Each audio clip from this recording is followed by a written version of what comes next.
नमस्कार छात्रों, जय हिंद।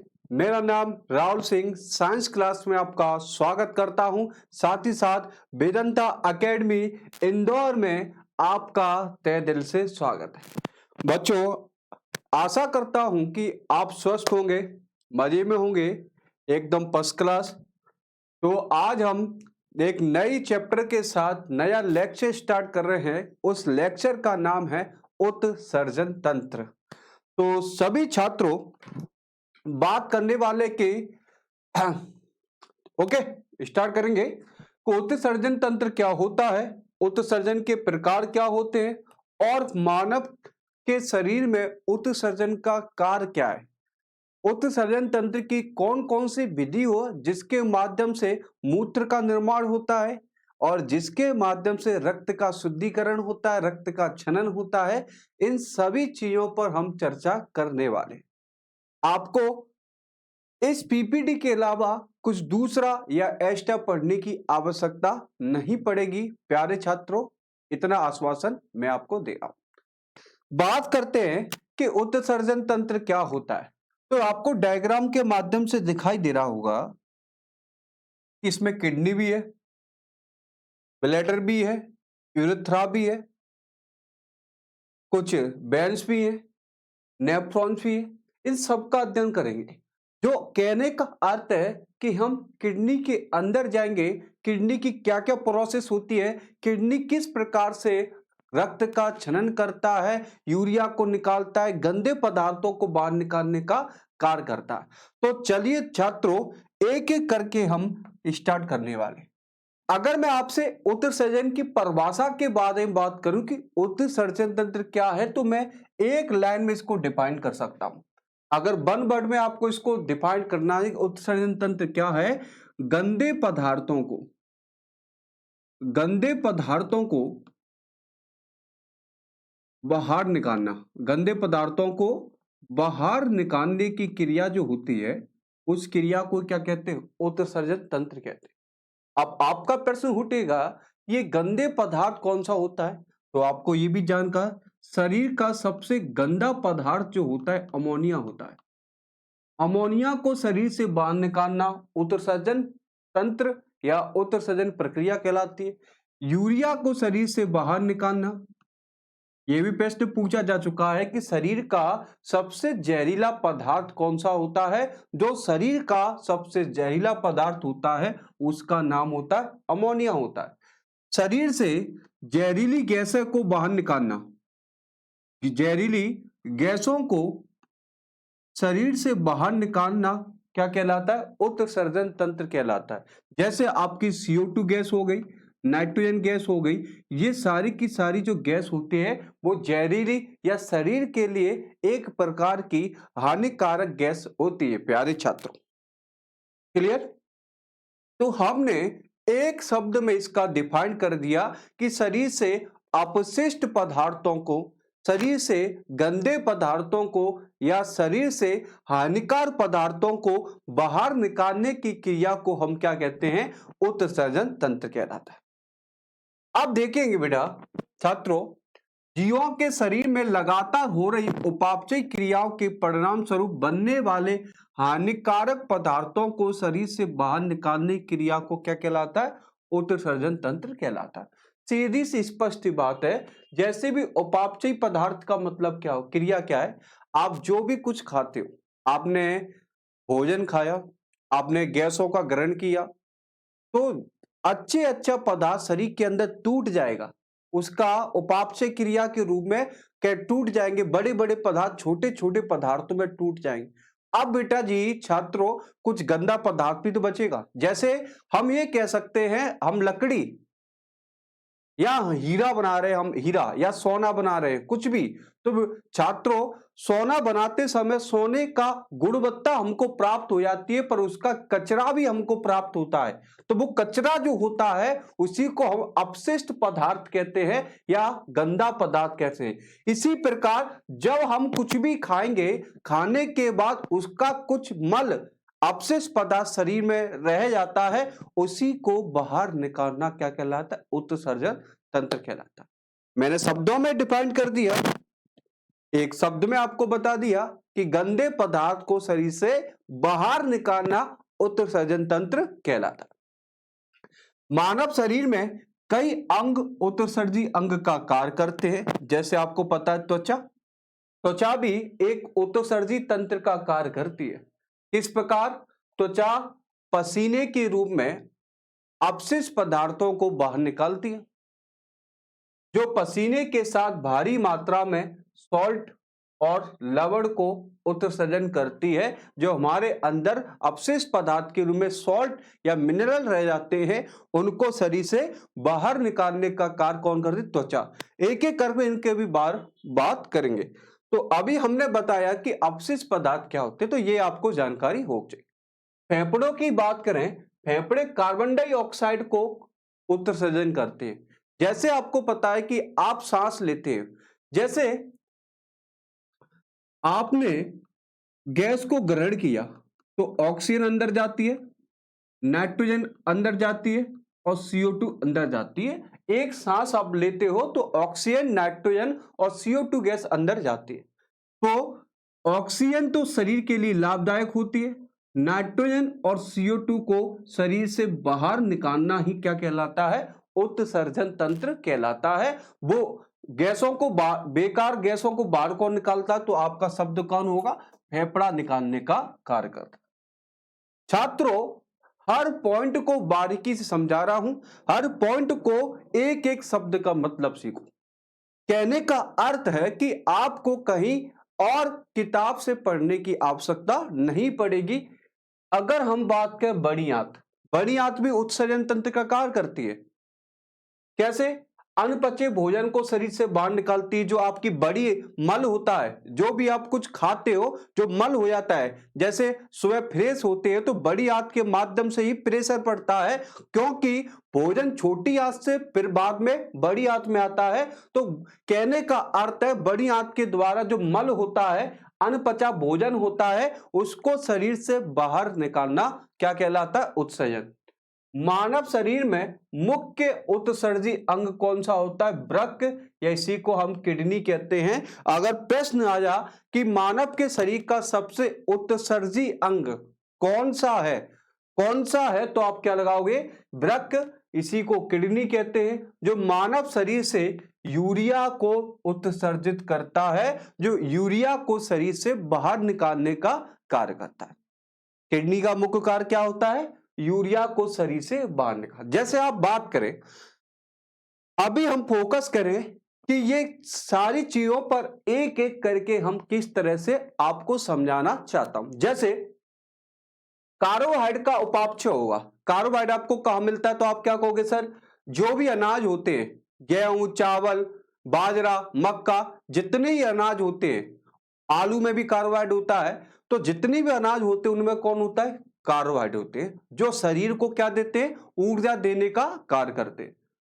देखेंगे कार्बोहाइड्रेट का उपापचय के फलस्वरूप क्या बनता है? कार्बन डाइऑक्साइड बनती है। कितना? और जल बनता है।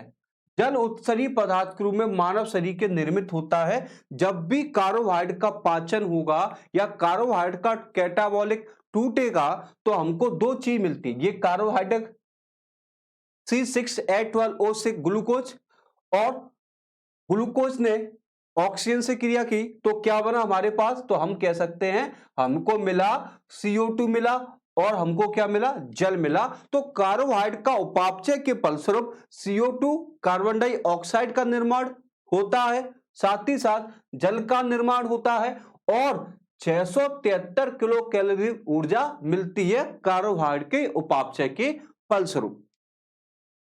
बात करेंगे जब भी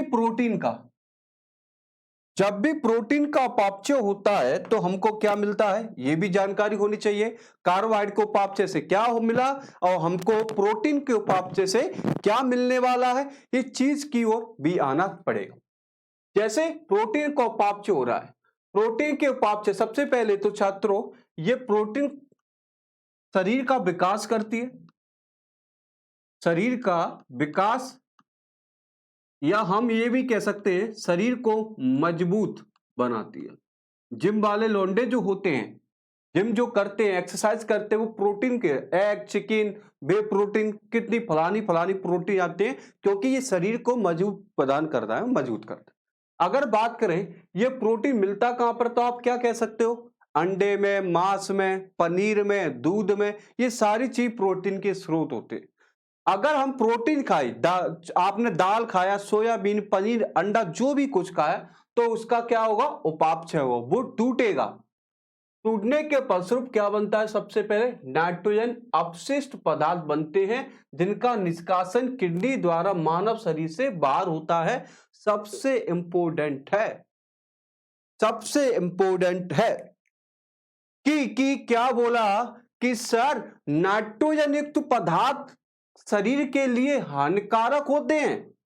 नाइट्रोजन शरीर के लिए हानिकारक होते हैं, और नाइट्रोजन युक्त पदार्थ कब बनते हैं, तो आप कहोगे प्रोटीन का जब उपापचय होता है, प्रोटीन टूट जाता है, तो शरीर में प्रोटीन की टूटने से कुछ, देखो शरीर से प्रोटीन से लाभ भी हो रहा है और कुछ मात्रा में अपशिष्ट पदार्थ भी निकल रहे हैं। तो नाइट्रोजन युक्त पदार्थ जो होता है प्रोटीन के उपापचय के फलस्वरूप बनते हैं।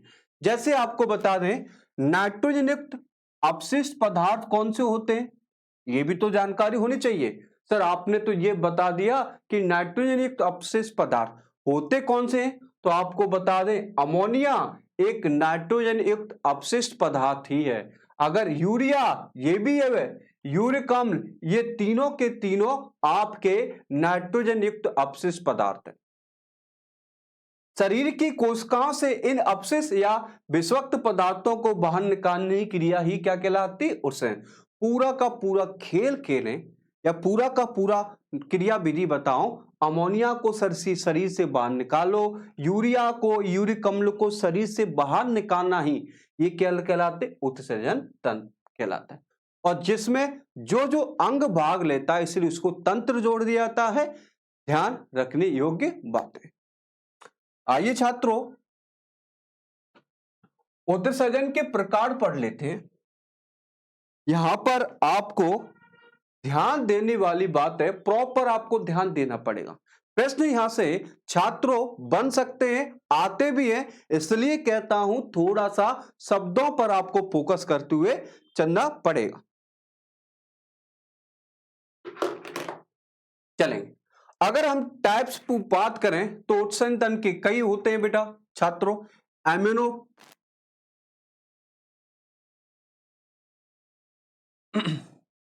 छात्रों होता है एमोनोटैलिक उत्सर्जन तंत्र होता है, दूसरा होता है यूरोटैलिक उत्सर्जन तंत्र, तीसरा यूरोकोटैलिक उत्सर्जन तंत्र। तो मोस्टली पहला एमिनोटैलिक उत्सर्जन तंत्र होता है, दूसरा यूरियोटैलिक उत्सर्जन तंत्र होता है, और यूरोकोटैलिक और होता है ये एमोनो है, ये ओ की मात्रा चढ़ी है, एमोनोटैलिक ये होता है अमीनोटैलिक। तो अंतर इसमें एक ही मात्रा का है, ये एमिनोटैलिक हो गया, ये अमीनोटैलिक हो गया।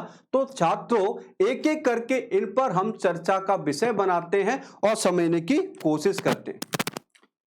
पहला आता है, तो पहले की बात करेंगे तो पहला आता है अमीनोटैलिक उत्सर्जन तंत्र की बात करेंगे।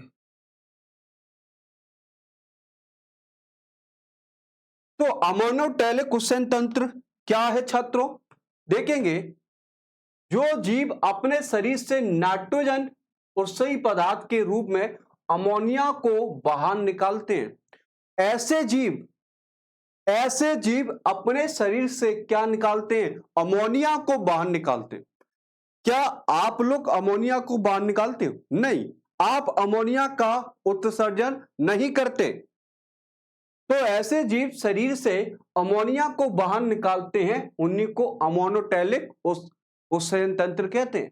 पहली बात ध्यान रखेंगे, अमोनिया को लंबे समय तक शरीर में संग्रहित नहीं रखा जा सकता, साथ ही इसे उत्सर्जित करने के लिए बड़ी मात्रा में जल की आवश्यकता होती है। तो छात्रों अमोनोटैलिक में क्या होगा, तो ऐसे जीव जो अमोनिया को शरीर से बाहर निकालते हो और इसमें ज्यादा मात्रा में जल की आवश्यकता ज्यादा पड़ती है, ज्यादा मात्रा में जल की आवश्यकता पड़ती है, तो ऐसे जीव जल की आवश्यकता भी क्या पड़ती है, ज्यादा। जैसे कौन सा हो गया, मछलियों में अमोनोटैलिक उत्सर्जन होता है, कछुओं में अमोनोटैलिक उत्सर्जन तंत्र होता है, तारा मछली स्टारफिश जो होती है उसमें भी आपका उत्सर्जन तंत्र होता है, अमीबा और पैरामीशियम इन सभी में आपका अमोनोटैलिक होता है। अगर मैं सीधा सीधा कह लूं कि जो पानी में रहते हैं जीव उनमें अधिकांश तौर पर अमोनोटैलिक होता है, परंतु ये किसका उत्सर्जन तंत्र करते हैं? तो डायरेक्ट प्रश्न पूछा जा सकता है कि अमोनोटैलिक के उदाहरण आपको याद रखना ही पड़ेगा। मछली वगैरह ये सारे के सारे अमोनोटैलिक के एग्जाम्पल हैं। आइए छात्रों आप करते हैं यूरोटैलिक। यूरोटैलिक को देखने से सबसे पहले तो ये आपको ध्यान रखना छात्रों, इसमें जो उत्सर्जन जो हो रहा होगा, उत्सर्जन जो हो रहा होगा वो किसका हो रहा होगा? तो यूरिया का हो रहा होगा। जल की आवश्यकता होती होगी, जल की आवश्यकता होती होगी छात्रों। अब यहां पर दो चीजों पर ध्यान देने वाली बात, ऐसे जीव जो अपने शरीर से यूरिया को निकालते हैं, ऐसे जीव जिनमें जल की आवश्यकता होती है, ज्यादा नहीं पर होती है, जब मीडियम जल की आवश्यकता होती है, ऐसे जीवों को हम क्या कहते हैं? यूरोटैलिक जीव कहते हैं। इसके अंतर्गत कौन आता है? तो एक बार देखें, यूरोटैलिक जीव मानव में यकृत लिवर नामक तंत्र अमोनिया को यूरिया में परिवर्तन कर देता है। सबसे पहली बात तो मैं ध्यान रखना, एग्जाम्पल के तौर पे आपको लूं तो मानव, हम लोगों में कौन सा पाया जाता है? उत्सर्जन तंत्र यूरोटैलिक उत्सर्जन तंत्र, क्योंकि हमारे शरीर में क्या होता है? यकृत होता है, लिवर होता है, ये क्या करता है? अमोनिया को किस में बदल देता है? यूरिया में ट्रांसफर कर देता है। हमारे शरीर में यूरिया नहीं बनता, हमारे शरीर में अमोनिया आता है और अमोनिया को परिवर्तन कर देता है यूरिया में। तो यूरिया को कह सकते हैं यूरिया का निर्माण कहां पर होता है? तो इस पॉइंट को भी याद करोगे, नोट करोगे, यूरिया का निर्माण आपके यकृत में होता है। प्यारे छात्रों, नाइट्रोजन के उत्सर्गी पदार्थों को यूरिया के रूप में शरीर से बाहर निकालना तथा अमोनिया तुलना में कम मात्रा पानी की आवश्यकता, अमोनोटैलिक की तुलना में। तो बताओ, अमोनोटैलिक की तुलना में इसमें पानी की आवश्यकता थोड़ी कम होती। इसके अंतर्गत मनुष्य आता है, हम लोग में अमोनोटैलिक होता है, मनुष्य यूरोटैलिक प्राणी है। कौन सा है? यूरोटैलिक। तो ये भी आपको जानकारी होनी चाहिए कि अमोनोटैलिक क्या होता है, यूरोटैलिक क्या होता है। प्यारे बच्चों, ये एग्जाम्पल है जो यूरोटैलिक वाले होते। हाथी आपको दिखाई दे रहा होगा और मनुष्य दिखाई दे रहा होगा, इसमें आपका यूरोटैलिक होते, तो ध्यान रखेंगे। ओके छात्रों, यूरोको की बात करें,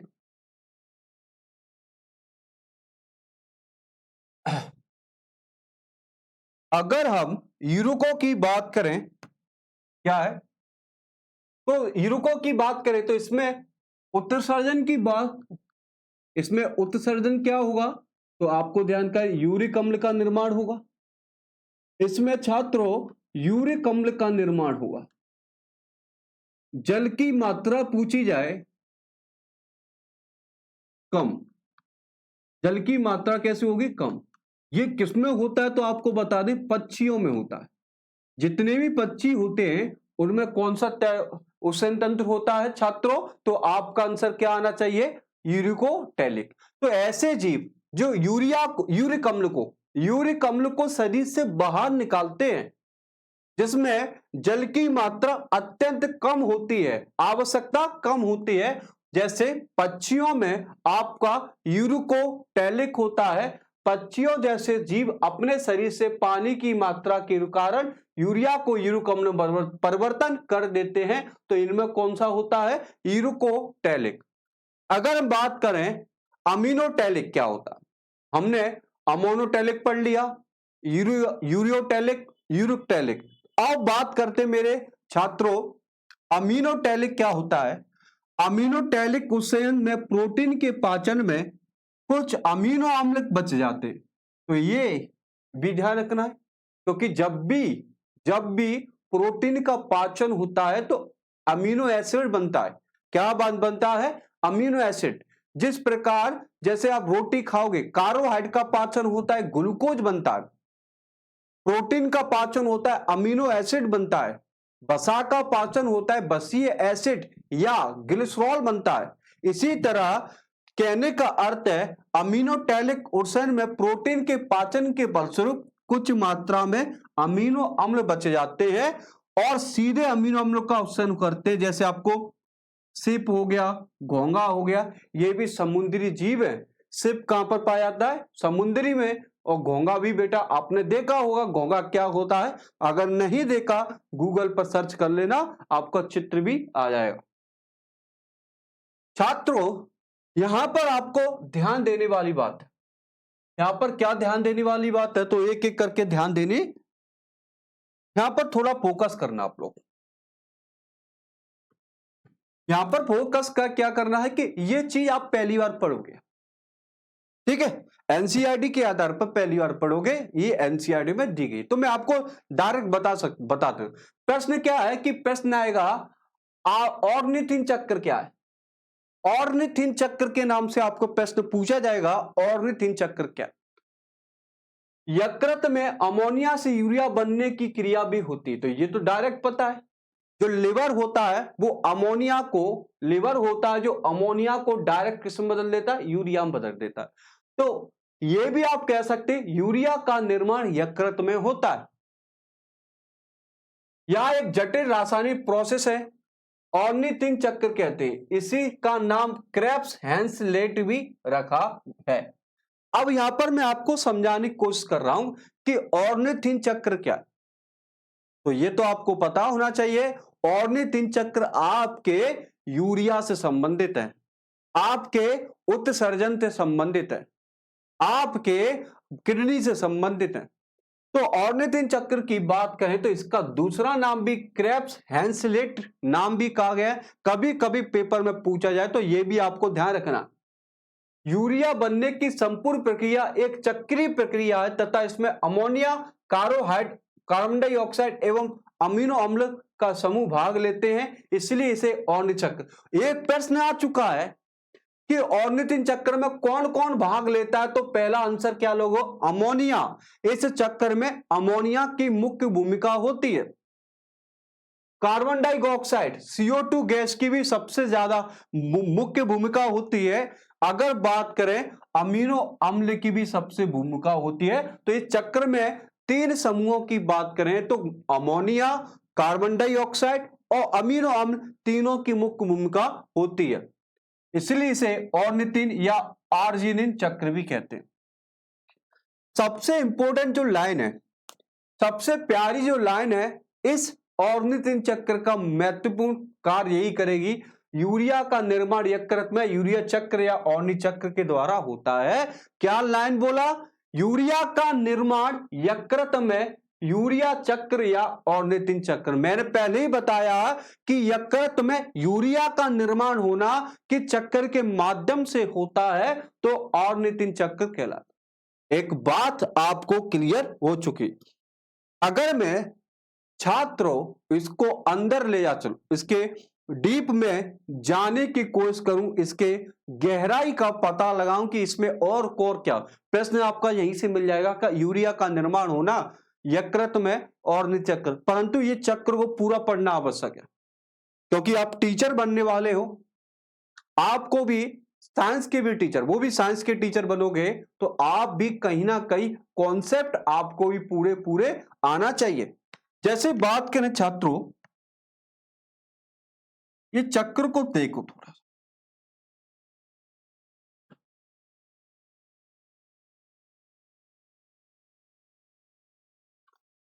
ये चक्र की महिमा देखेंगे तो ये अमीनो अम्लों के विअमीनीकरण द्वारा, तो इसमें पहला कौन जा रहा है?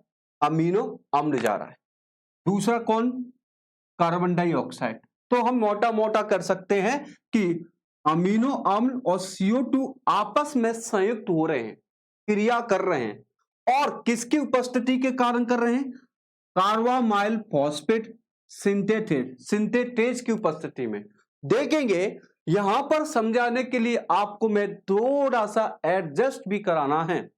क्या है कि अमीनो अम्ल और कार्बन डाइऑक्साइड आपस में क्रिया करेंगे और क्रिया कराने के लिए कोई दूसरा तो चाहिए।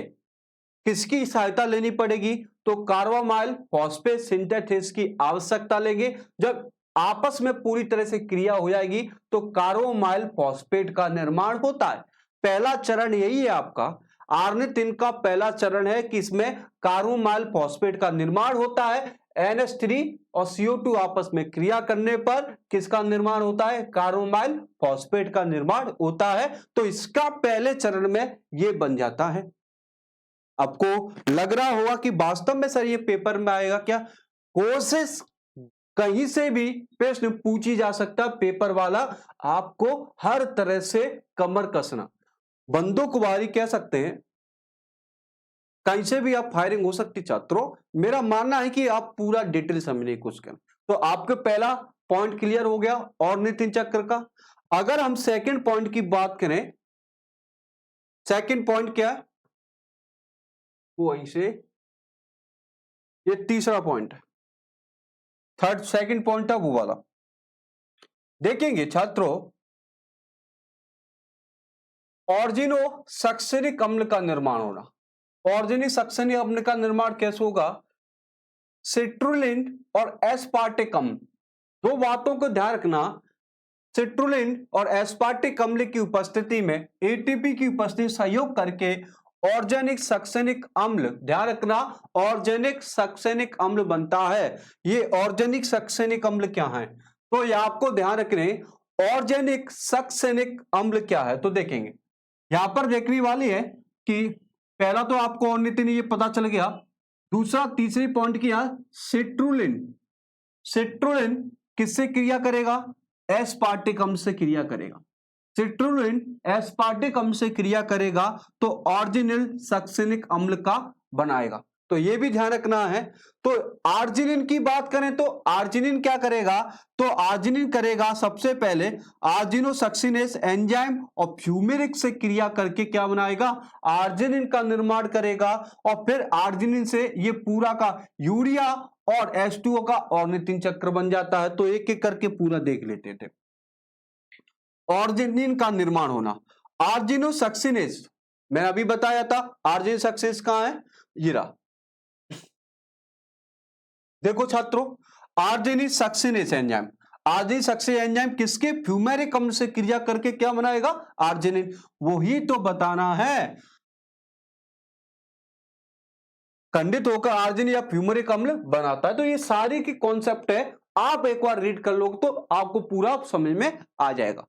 छात्रों मैं आपको विशेष रूप से बता चुका हूं कि ऑर्निथ चक्र क्या होता है। तो यूरिया का निर्माण होना लिवर में ऑर्निथ चक्र कहलाता है। और मोटा मोटा मैं आपको बता चुका हूं ये ऐसे प्रोसेस पूरा चलता है। आर्जिनिन की बात करें तो ये देखेंगे आर्जिनिन का क्या होना, उपस्थिति में विघटित होकर यूरिया तथा ऑर्निथ से क्रिया करके निर्माण कराता है। तो एक बार इसको पढ़ोगे उसको अपने आप कंप्लीट कर लोगे, इसलिए कह रहा हूं आपसे। यहां से प्रश्न पूछे जाते हैं। अगर छात्रों आप पेपर देते हो, किसी भी एग्जाम का पेपर दे रहे हो, यहां से प्रश्न पूछे जाते हैं, इसलिए आप इस पर इंपोर्टेंट लिख सकते हो। जितना आपको इंपोर्टेंट लगे उतना इंपोर्टेंट आप लिख सकते हो। मेरी दृष्टि से या मेरी नजरिए से मानो कि यह सबसे ज्यादा इंपोर्टेंट चीज पढ़ा रहा हूं। कैसे बात करेंगे इसके ऊपर? जैसे यह बताओ छात्रों अगर मानव की बात करेंगे, मानव में उत्सर्जन तंत्र किसके द्वारा होता है? किडनी के द्वारा। स्वाभाविक से चाहिए मेरे अंदर उत्सर्जन तंत्र किडनी के माध्यम से होता है।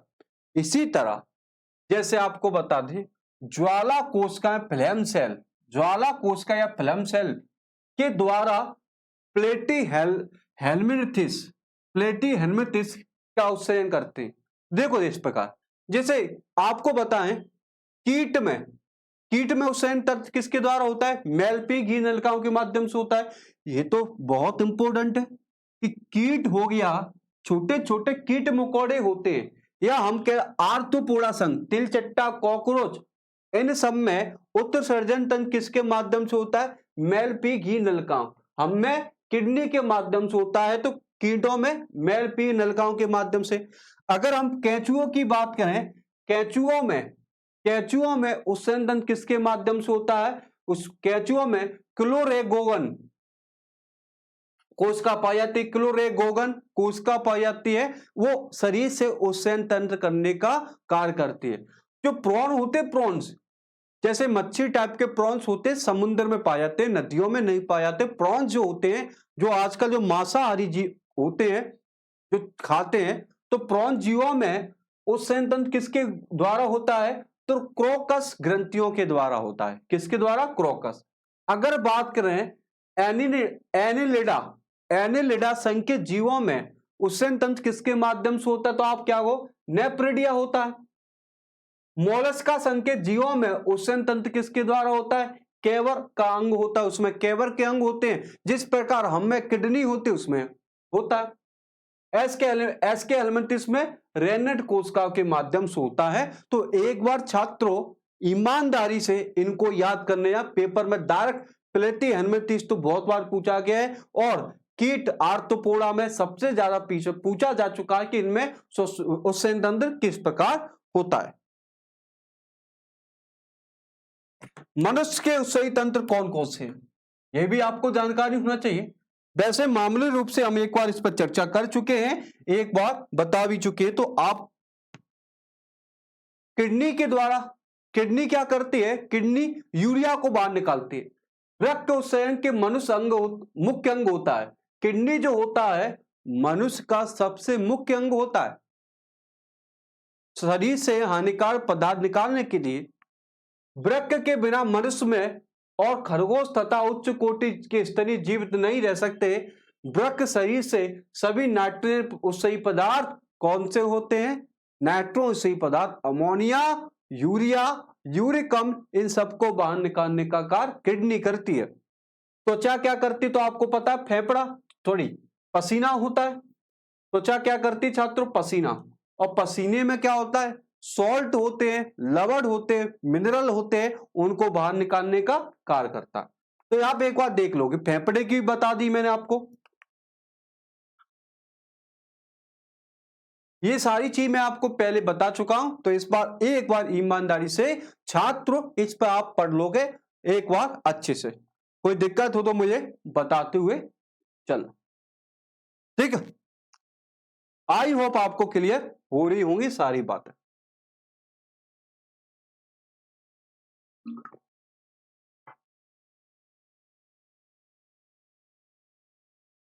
चलो अब हम चैप्टर के अंदर प्रवेश करने वाले, हर चीज को डिटेल से सीखने वाले। मनुष्य का सबसे मुख्य उत्सर्जन तंत्र कौन सा होता है? तंत्र निम्नलिखित है। जैसे एक जोड़ी वृक्क, मानव के अंदर मुख्य उत्सर्जनीय अंग कौन कौन से होते हैं? तो हम बात करें सबसे पहले एक जोड़ी किडनी। किडनी दो होती हैं आपके शरीर में, एक किडनी और दो किडनी। तो आपके शरीर में किडनी एक जोड़ी, पेयर एक, नंबर दो होते हैं। तो संख्या के आधार पर दो होती है।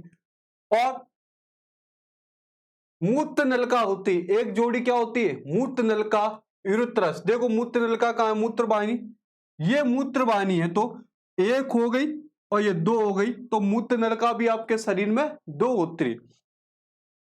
मूत्राशय कितना होता है आपके शरीर में? एक मूत्राशय होता है। जैसे ब्लैडर कहते हैं, ये आपका मूत्राशय है, यहां पर आपको दिखाई दे रहा हुआ, ये आपका मूत्राशय ब्लैडर है।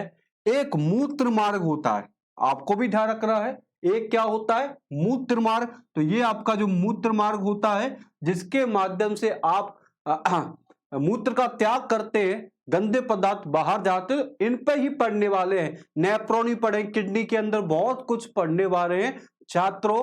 बस आपको प्यार से धैर्य पूर्वक ये वीडियो देखते हुए चलना। छात्रों एक चीज देखेंगे, क्या है?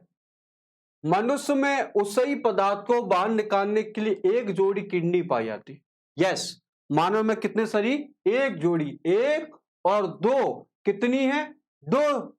संख्या के आधार पर दो, नंबर के आधार पर, पेयर के आधार पर एक जोड़ी पाई जाती है। और कहां पाई जाती है? ये वर्टिब्रल कॉलम, कशेरुक दंड होते हैं उनके यहां पर पाए जाते हैं, उस पर भी चर्चा करने वाले।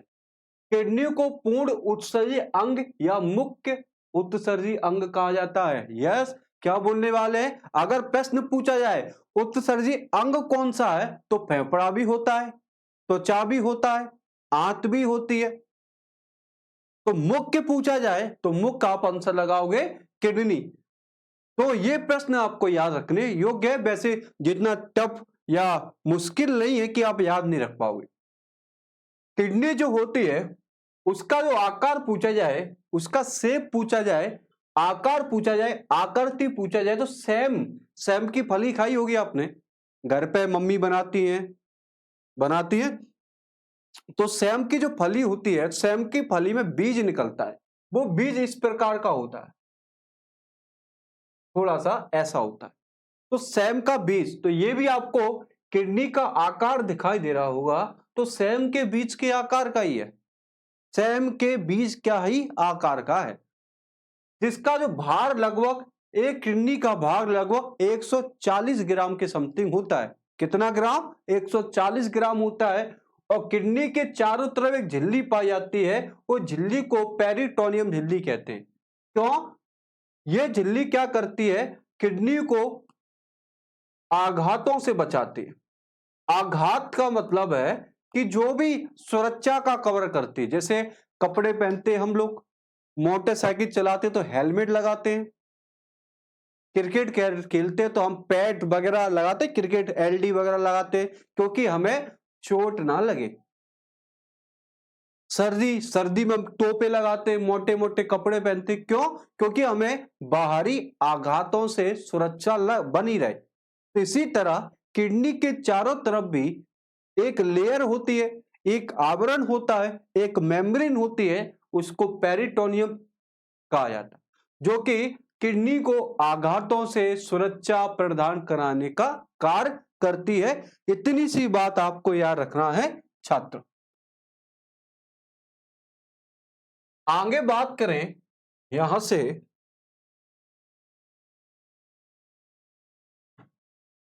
देखेंगे किडनी उदर गुहा एब्डोमिनल कैविटी में कशेरुक दंड वर्टिब्रल कॉलम के दोनों ओर एक एक किडनी पाई जाती है। जो आपकी जो कशेरुक दंड होता है, जो वर्टिब्रल कॉलम होता है, जो रीढ़ की हड्डी कह लो, तो इसी के सापेक्ष पाई जाती है। आपके पेट पर नहीं होती, ये पेट से पीछे होती है। यहां पर देखोगे, अगर किसी को छात्रों किडनी का दर्द हुआ हो तो पेट में नहीं होता, साइड से होता है। कहां पर? साइड से। तो साइड से दर्द होता है तो किडनी आपके पीछे की ओर उदर गुहा में या एब्डोमिनल कैविटी के पास में रखी होती है। दोनों किडनी मिलकर लगभग 1 से 1.5 लीटर रक्त का शुद्धिकरण करती प्रति मिनट। एक मिनट में आपकी जो किडनी होती लगभग 1.5 लीटर रक्त को छान छान कर शुद्धिकरण या शुद्ध करने का कार्य करती है। एक सामान्य व्यक्ति 24 घंटे में 1.5 लीटर मूत्र का निर्माण करता है। यह भी ध्यान रखना है। हर चीज को लेकर चलो, अभी फैक्चुअल भी चलेगा, कॉन्सेप्ट भी चलेगा। अब इतना कॉन्सेप्ट पढ़ा दूंगा, इतना डिटेल पढ़ा दूंगा कि आप कहोगे सर वास्तव में ये चैप्टर इतना मुश्किल है। हाँ, ये चैप्टर बहुत ही ज्यादा मुश्किल है, पर मैं आपको आसान बना दूंगा। ठीक है? 1.5 लीटर, दिन भर में तुम 1.5 लीटर मूत्रते रहते हो। क्या करते रहते भैया? 1.5 लीटर पानी पिया, मूतने गए, पानी पिया, मूतने गए, तो 1.5 लीटर मूत्र का त्याग करते हैं। और पानी ज्यादा पियो भैया, तो मूत्र कि जितना भी बाहर निकलेगा गंदगी शरीर से बाहर निकलती, कभी भी आपकी पथरी नहीं होगी, कभी भी पेट संबंधी रोग नहीं होंगे। पानी पियो और स्वस्थ रहो। अगर मूत्र का संगठन देखा जाए कि हमारे मूत्र में होता क्या है, जो हम मूतने जाते हैं, मूत्र त्याग करते हैं, उसमें उस मूत्र में या मूत्र में क्या होते हैं? देसी बात है बेटा हमारी, तो हम तो मूत्र भी बोल देते हैं, मूत्र भी बोल देते हैं। ठीक है, 95% तो वाटर होता है।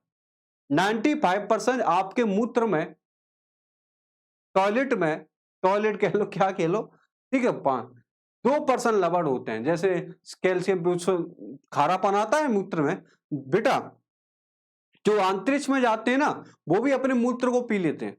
क्यों? वो छान कर पी लेते हैं, क्योंकि जैसे आपको पता है कि अंतरिक्ष में पानी की कमी होती है, पानी ना के बराबर होता है। तो अंतरिक्ष यात्री जो वैज्ञानिक होते हैं वो मूत्र का सेवन करते हैं। क्यों? क्योंकि मूत्र में 95% क्या होता है? पानी होता है। तो वो छान कर उस मूत्र को छान कर उसमें से पानी निकालते हैं। जितना मूत्रते हैं उतना पी लेते हैं। तो क्योंकि उस मूत्र में 95% पानी होता है आपके मूत्र में। 2% लवण होते हैं, मिनरल होते हैं, और 2.5% यूरिया होता है। ये ध्यान रखना है, सबसे इंपॉर्टेंट चीज है कि 2.5% इसमें क्या होता है? यूरिया होता है, और 0.3% यूरिक अम्ल होता है। इन सारी चीजों को आप कॉन्सेप्ट के आधार पर समझने की कोशिश करेंगे। अगर छात्रों हम किडनी के कार्य पढ़ें, अगर छात्रों हम किडनी के कार्य पढ़ें, किडनी क्या करती है, तो सबको पता है ये किडनी है, किडनी है ना बेटा। आपको पता है कि एक मथुरा जी में बाबा जी हैं, प्रमाण शायद नाम शायद गलत हो सकता है, प्रमानंद बाबा जी, उनकी दोनों किडनी खराब है, दोनों किडनी खराब है, डायलिसिस रखा जाता है, और फिर भी जीवित है। ये सब कृपा भगवान की है, बंसी वाले की कृपा है। ये किडनी आपके शरीर को, कहने पानी हमेशा ज्यादा पियो, कभी भी कहते हैं बियर पिया करो, ये सब चोचले हैं। पानी ज्यादा से 5 से 6 लीटर डेली पानी पियो। किडनी शरीर में रक्त को छानती है, बिल्कुल राइट है। तो प्रति मिनट 1.5 लीटर रक्त को छानने का कार्य करती है। उसमें से गंदे गंदे पदार्थ को आपके मूत्र के मार्ग से बाहर निकाल देती है। किडनी शरीर में जल की मात्रा को नियंत्रित करती है, राइट है। जल को ज्यादा पानी पियोगे तो छान कर बाहर भी निकाल देती है। जब जल की कमी हो जाए तो उसी में से दोबारा शरीर को पहुंचा देती है। किडनी शरीर में पीएच को नियंत्रित करने का कार्य करती है, अम्लीयता और क्षारीयता को नियंत्रित करने का कार्य करती है। अगर मैं मोटा मोटा कहूं तो किडनी हमारे शरीर को छनन और रक्त को शुद्धिकरण करने का कार्य करती है। तो प्यारे छात्रों, अगर आपको ये लेक्चर वीडियो अच्छी लगी हुई तो इसको लाइक, सब्सक्राइब, कमेंट करते रहो। और मैं राहुल सिंह, जय हिंद। आज की क्लास से अलविदा लेता हूं, मिलता हूं नई क्लास में नई ऊर्जा के साथ, और चैनल को सब्सक्राइब करो। Thank you, thank you.